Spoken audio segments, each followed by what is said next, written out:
आज जो topic cover कर रहे हैं वो है आपका overview of vCenter server part 1। ठीक है, जैसा अभी तक हमने हमारे इंफ्रास्ट्रक्चर में क्या किया है, अभी तक हमने हमारे इंफ्रास्ट्रक्चर में हमने क्या किए, दो ESXi सर्वर क्या कर लिए, रेडी कर लिए। और इसके साथ ही हमने क्या ली है, एक विंडोज सर्वर 2008 R2 की क्या ली, एक वर्चुअल मशीन ली। ठीक है, उसके ऊपर उसको हमने एडी बनाया, उसके ऊपर हमने DNS डाला। ठीक है, और साथ ही उसके ऊपर हमने क्या डाल दिया, हमारा vSphere क्लाइंट को हमने उसके ऊपर इंस्टॉल कर दिया। ठीक है, अब जो हम इंस्टॉल करेंगे, अब हम vCenter सर्वर को क्या करेंगे, इंस्टॉल करेंगे। ठीक है, vCenter सर्वर क्या है, ये भी क्या है, एक सॉफ्टवेयर ही है। ठीक है, अब सॉफ्टवेयर है तो ये किसी न किसी OS के ऊपर क्या होगा, इंस्टॉल होगा। ठीक है, तो हम जिस OS का यूज करेंगे वो है आपका विंडोज ऑपरेटिंग सिस्टम। ठीक है, मतलब कि हम क्या करेंगे, VM वर्चुअल मशीन लेंगे, उसके ऊपर OS डालेंगे और उसके ऊपर क्या करेंगे, हमारे vCenter सर्वर को इंस्टॉल करेंगे। ठीक है, अब हम vCenter सर्वर के बारे में बात करते हैं।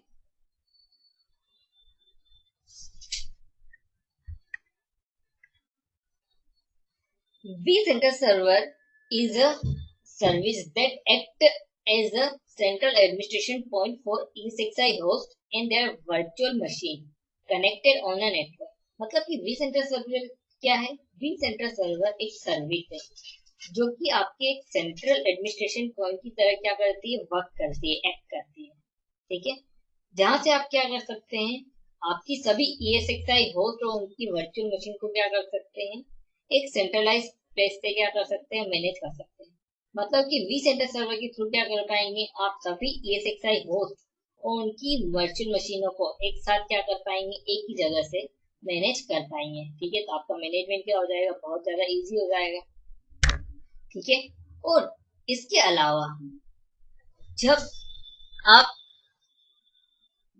अलावा जब एक और चीज, जब आप ESXi होस्ट को आपके vSphere क्लाइंट से डायरेक्टली कनेक्ट करते हैं तो आपको क्या मिलेंगे, कम फीचर मिलेंगे।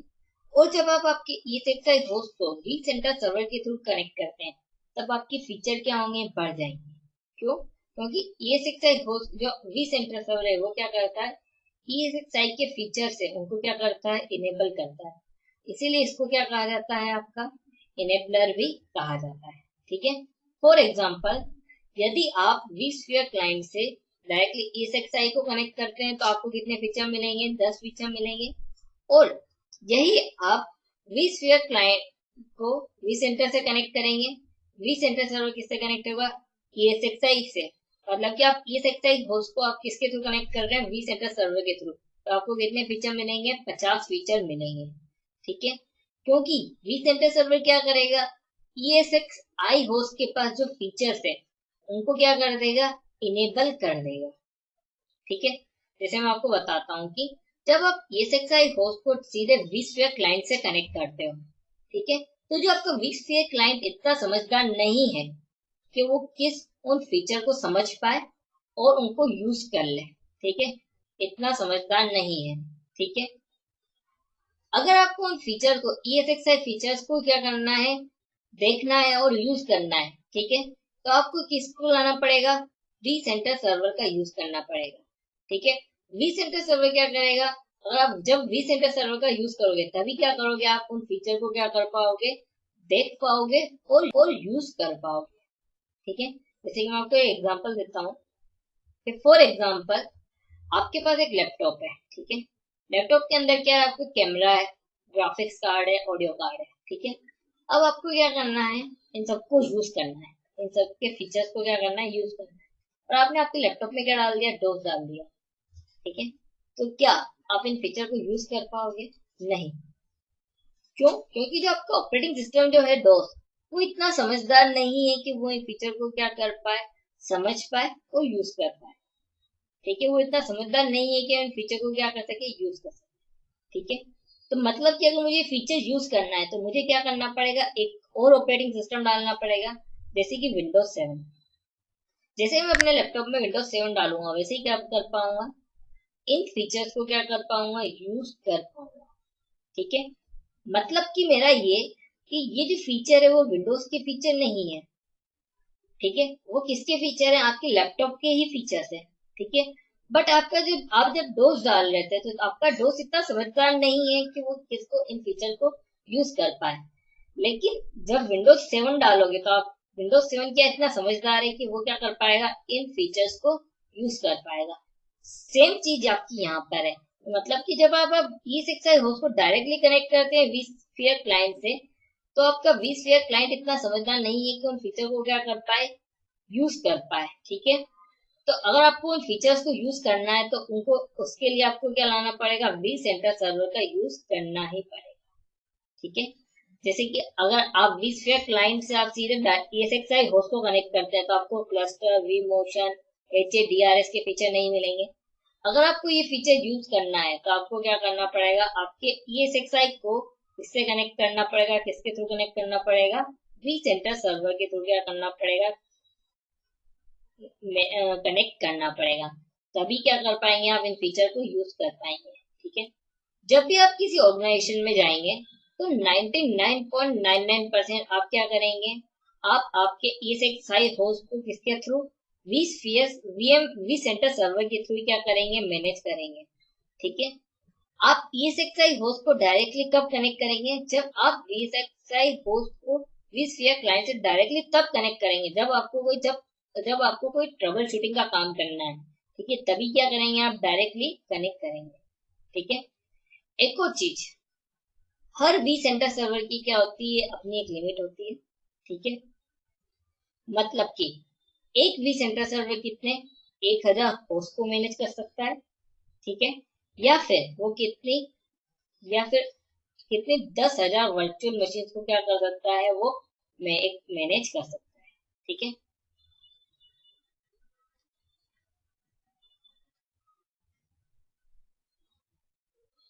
अप टू 1000 होस्ट पर vCenter इंस्टेंसेस, मतलब कि आप एक वर्चुअल vCenter पर कितनी 1000 होस्ट क्या कर सकते हैं, मैनेज कर सकते हैं, या फिर up to 10,000 power on virtual machine पर vCenter इंस्टेंस, या फिर आप कितनी 10,000 वर्चुअल मशीनों को जो कि पावर ऑन है, उन 10,000 वर्चुअल मशीनों को क्या कर पाएंगे, आप vCenter सर्वर के थ्रू मैनेज कर पाएंगे। अभी हमारे जो वर्चुअल मशीन है वो कहाँ पे रन हो रही है, हमारी वर्चुअल मशीनें सभी हमारे ESXi होस्ट पर ही क्या हो रही है, रन हो रही है, ठीक है। बट अब हम इनको डायरेक्टली ना मैनेज करते हुए vSphere क्लाइंट से डायरेक्टली ना मैनेज करते हुए किसके थ्रू मैनेज करेंगे, हम इन सभी वर्चुअल मशीनों को और होस्ट को vCenter सर्वर के थ्रू क्या करेंगे, मैनेज करेंगे, ठीक है।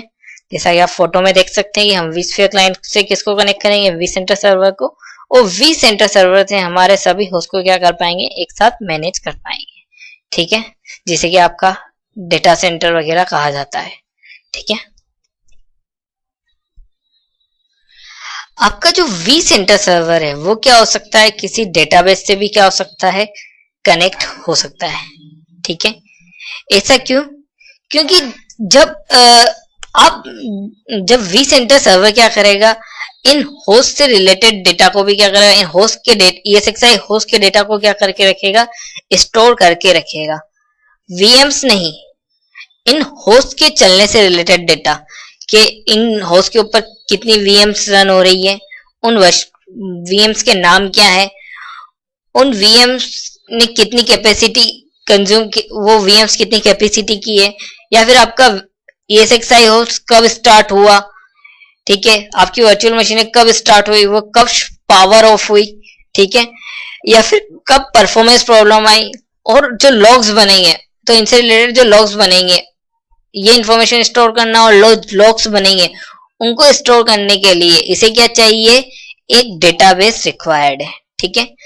अब ये जो डेटाबेस हो सकती है वो आपकी लोकल भी हो सकती है, अब ये जो डेटाबेस है वो क्या हो सकती है, आपकी लोकल भी हो सकती है और रिमोट भी हो सकती है। लोकल इन द सेंस कि जब आप vCenter सर्वर इंस्टॉल करोगे, ठीक है, तब क्या करेगा वो उसी सर्वर पे, जब आप जिस सर्वर पर vCenter सर्वर इंस्टॉल करोगे उसी सर्वर पे क्या कर लेगा, वो एक लोकल डेटाबेस क्या कर लेगा, क्रिएट कर लेगा और उसको क्या करेगा, यूज करने लगेगा, ठीक है। और ये जो डेटाबेस है वो रिमोट भी हो सकती है। रिमोट इन द सेंस मतलब कि आपके पास क्या हो रहा है, पहले से कोई ओरेकल का कोई सपोज ओरेकल का क्या हो रहा है, कोई डेटाबेस सर्वर है, ठीक है, उसमें पहले से क्या हो रही है, कोई डेटाबेस 500 डेटाबेस चल रही है, ठीक है, उस पर आपने क्या कर दी, एक और डेटाबेस क्या कर दी, क्रिएट कर दी, ठीक है, तो वी सेंटर सर्वर उस डेटाबेस को भी क्या कर लेगा, उस डेटाबेस से भी क्या हो जाएगा, कनेक्ट हो जाएगा और उसको भी क्या कर लेगा, यूज कर सकता है, ठीक है। आपकी जो रिमोट डेटाबेस है जो है वो किसके लिए रिक्वायरमेंट है, जब आप किसी बिग इन्वायरमेंट के लिए वी सेंटर सर्वर कॉन्फ़िगर कर रहे हैं, ठीक है, तो आपको क्या पड़ेगी, रिमोट डेटाबेस की जरूरत पड़ेगी। और अगर आपका कोई स्मॉल इन्वायरमेंट है तो आपका काम लोकल डेटाबेस से ही हो जाएगा, ठीक है। आपका जो वी सेंटर सर्वर है वो क्या हो सकता है, आपके एक्टिव डायरेक्टरी से या फिर किसी दूसरी एलडेप बेस्ड सर्वर से भी क्या हो सकता है, कनेक्ट हो सकता है, ठीक है। ऐसा क्यों, क्योंकि आपके जो यूजर्स बने हुए हैं वो सब कहाँ बने हुए हैं, सभी कहाँ बने हुए हैं, एक्टिव डायरेक्टरी पे ही बने हुए हैं, ठीक है। फॉर सपोज दैट आपकी एक्टिव डायरेक्टरी में 500 यूजर है, ठीक है, अब आप चाहते हैं कि इन 500 यूजर्स में से 50 यूजर क्या बन जाए, एडमिन बन जाए, 120 फेयर के लिए क्या बन जाए, 50 यूजर एडमिन बन जाए, 150 यूजर पावर यूजर बन जाए, ठीक है, और 300 यूजर क्या रहे, नॉर्मल यूजर ही रहे, ठीक है। तो ये सारे यूजर आपको वी सेंटर में क्रिएट करने की जरूरत नहीं है, ठीक है। आपका वी सेंटर सर्वर किससे बात कर लेगा, आपके एक्टिव डायरेक्टरी से बात कर लेगा, ठीक है। और जब भी कोई यूजर लॉग कनेक्ट होने की कोशिश करेगा तो आपका वी सेंटर सर्वर किससे कहाँ पे चेक कर लेगा, एक एक्टिव डायरेक्टरी में चेक करेगा कि वो यूजर वैलिड है या नहीं, ठीक है। और यदि वो यूजर वैलिड है तभी क्या करने दिया जाएगा, उसको कनेक्ट होने दिया जाएगा, ठीक है। तो मतलब कि आपका जो वी सेंटर सर्वर है वो आपके डेटा बेस सर्वर से भी क्या हो सकता है, कनेक्ट हो सकता है, और आपके एक्टिव डायरेक्टरी डोमेन सर्विसेज से भी क्या हो सकता है, वो कनेक्ट हो सकता है। अब वी सेंटर डेटाबेस रिक्वायरमेंट, जब भी आप वी सेंटर को इंस्टॉल करेंगे तो उसको इंस्टॉल होने के लिए क्या रिक्वायर्ड है, एक डेटाबेस रिक्वायरमेंट है। Each vCenter server instance must have a connection to a database to organize all the configuration data, ठीक है। मतलब कि हर vCenter सर्वर को क्या चाहिए, कोई ना कोई एक डेटाबेस चाहिए, ठीक है, जहां पे वो होस्ट से रिलेटेड होस्ट के कॉन्फ़िगरेशन, जहां पे वो क्या कर सकेगा, vCenter सर्वर कॉन्फ़िगरेशन डेटा को क्या कर सके, आपके होस्ट के कॉन्फ़िगरेशन डेटा को क्या कर पाए, स्टोर कर सके, ठीक है। तो जब भी आप वी सेंटर सर्वर को इंस्टॉल करोगे तो वो आपसे पूछ लेगा कि आपके पास पहले से कोई डेटाबेस है या फिर मैं अपनी कोई डेटाबेस क्रिएट करूं, ठीक है। मतलब कि ठीक है, अगर आपके पास जो पहले से कोई डेटाबेस है, ठीक है, मतलब कि कोई रिमोट डेटाबेस, तो जो ESX जो वी सेंटर है वो कौन कौन सी डेटाबेस को सपोर्ट करता है वो हम देखते हैं। सपोर्टेड डेटाबेस मतलब कि IBM DB2 की डेटाबेस को सपोर्ट करता है, ठीक है। माइक्रोसॉफ्ट एसक्यूएल सर्वर 2005 डेटाबेस को सपोर्ट कर वी सेंटर सपोर्ट करता है। माइक्रोसॉफ्ट एसक्यूएल सर्वर 2008 डेटाबेस को क्या करता है, वी सेंटर सपोर्ट करता है। और साथ ही ओरेकल 10G और 11G डेटाबेस को भी क्या करेगा, आपका वी सेंटर सर्वर सपोर्ट करता है, ठीक है। जब आप इंस्टॉल करते हैं वी सेंटर को तो आपको ऑप्शन क्या मिल रहे हैं कि आपके पास पहले से कोई डेटाबेस है या फिर मैं कोई डेटाबेस क्रिएट करूं। अगर आपके पास इनमें से कोई सपोर्टेड डेटाबेस नहीं है किसी भी रिमोट सर्वर पर, ठीक है, तो आप क्या करेंगे, तो उस कंडीशन में जो आपका वी सेंटर सर्वर है वो क्या कर लेगा, एक लोकली डेटाबेस क्या कर लेगा, क्रिएट कर लेगा और उससे क्या करने लगेगा, यूज करने लगेगा, ठीक है। तो ये जो लोकल डेटाबेस जो वो क्रिएट करेगा वो कौन सी होगी, वो होगी आपकी माइक्रोसॉफ्ट एसक्यूएल सर्वर 2005 एक्सप्रेस, ठीक है। इसकी क्या होगी, डेटाबेस होगी। एक्सप्रेस मतलब कि उसके अंदर आपके एसक्यूएल के सारे फीचर्स नहीं होंगे, ठीक है। जैसे कि आता है कि नहीं आता है, आउटलुक आता है और एक आउटलुक एक्सप्रेस आता है, ठीक है। जो दोनों में जो आउटलुक एक्सप्रेस और आउटलुक में जो डिफरेंस है वही डिफरेंस का के अंदर है, आपका एसक्यूएल सर्वर और एसक्यूएल एक्सप्रेस के अंदर वही क्या है, डिफरेंस है। Bundle with vCenter server मतलब कि ये क्या, आपको वी सेंटर सर्वर के साथ ही क्या मिलेगी, आपको एसक्यूएल एक्सप्रेस एडिशन मिल जाएगी, एक्सप्रेस डेटाबेस मिल जाएगी, आपको अलग से डाउनलोड करने की जरूरत नहीं है। Used for product evolution and demos, आप इस डेटाबेस का यूज या तो एवोल्यूशन के लिए या फिर डेमो के लिए कर सकते हैं। या फिर also use for small deployment, या फिर अगर आपका स्मॉल डिप्लॉयमेंट है तो भी उसमें के लिए भी क्या कर सकते हैं, आप डिफॉल्ट डेटाबेस का यूज कर सकते हैं। ठीक है, तो इस वीडियो में बस इतना ही। Thank you for watching the